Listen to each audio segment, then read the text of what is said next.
नमस्कार,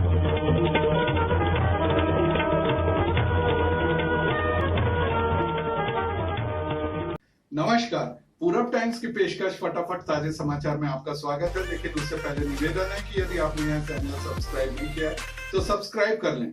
सीबीएसई ने सोमवार को 12वीं कक्षा के नतीजे घोषित किए हैं, जिन्हें बोर्ड की आधिकारिक वेबसाइट पर जाकर देखा जा सकता है। कोविड महामारी की वजह से सीबीएसई ने इस साल मेरिट की घोषणा नहीं करने का ऐलान किया है। सीबीएसई की रिवाइज्ड असेसमेंट स्कीम के तहत अन्य विषयों में किसी छात्र द्वारा हासिल किए गए नंबरों को शामिल किया है। इसके साथ ही कैंसिल किए गए इम्तिहानों में औसत नंबर दिए गए। सीबीएसई रद्द की गई परीक्षाओं के लिए सही समय होने पर वैकल्पिक सुधार इम्तिहान आयोजित करेगा। इन परीक्षाओं में बैठने वाले छात्रों के नतीजों को बदला जाएगा और इन वैकल्पिक इम्तिहानों में हासिल किए गए नंबरों वाली नई मार्कशीट को अंतिम माना जाएगा।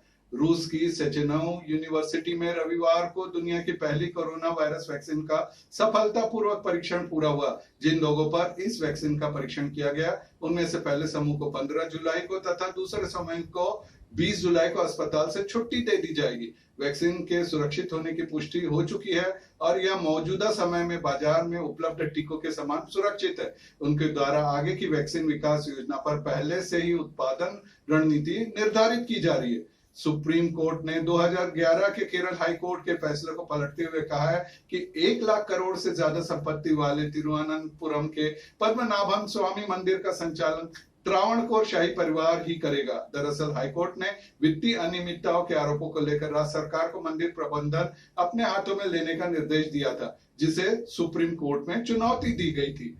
चीन के साथ सीमा विवाद को देखते हुए भारतीय रेलवे ने लेह लद्दाख तक रेलवे ट्रैक बिछाने की योजना को गति दे दी है। दुनिया की सबसे ऊंची बिलासपुर मनाली लेह रेल लाइन परियोजना के भू सर्वेक्षण का काम पूरा होने के बाद लेवलिंग का काम भी पूरा हो गया। बिलासपुर से लेह टाउन के बीच 475 किलोमीटर लंबी ब्रॉड बैंड पटरी बिछाने की काम शुरू हो गया। इस रेल लाइन के निर्माण की लागत 68,000 करोड़ है। उत्तर प्रदेश कांग्रेस के अध्यक्ष अजय कुमार लल्लू ने रविवार को बताया कि राज्य में 2022 के विधानसभा चुनाव में कांग्रेस महासचिव प्रियंका गांधी वाड्रा पार्टी का चेहरा होंगे और उन्हीं के नेतृत्व में चुनाव लड़ा जाएगा। उन्होंने कहा कि यूपी प्रियंका की भूमि है और उन्हें यहाँ की करोड़ों जनता से लगाव है।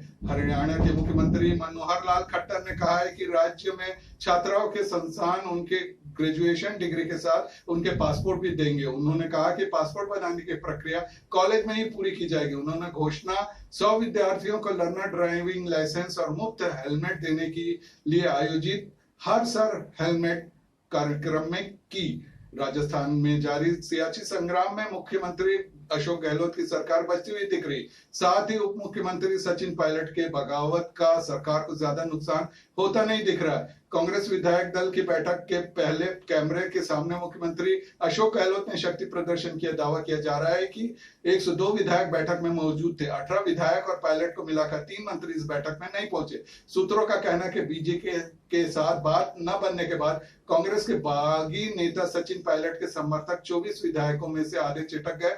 ये विधायक आज की बैठक में शामिल हुए। नगर निगम भिलाई के महापौर देवेंद्र यादव ने रविवार को 26 वार्ड हाउसिंग बोर्ड के सार्वजनिक गणेश उत्सव समिति आदर्श नगर वार्ड 27 फौजी नगर में दुर्गा मंच पर निर्मित डोम शेड का लोकार्पण किया। इस मौके पर स्थानीय निवासी भी मौजूद थे।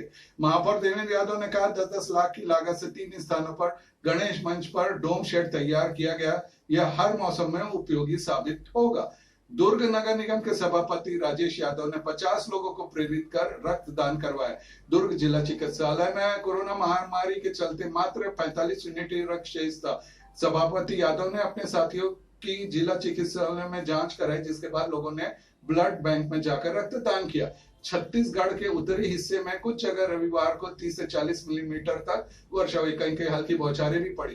बिलासपुर, पेंड्रा रोड, अमेरिकापुर, दुर्ग तथा जगदलपुर और रायपुर में हल्की बारिश हुई। मौसम विज्ञानियों के अनुसार सोमवार रात तक राज्य के कुछ हिस्सों में बिजली गरजने के साथ हल्की बारिश की चेतावनी दी थी। प्रदेश में कुछ जगह भारी बारिश होने की संभावना। मौसम केंद्र के वैज्ञानिक ने कहा है कि सोमवार की रात को उन शहरों में वैसे ही बारिश हो सकती है।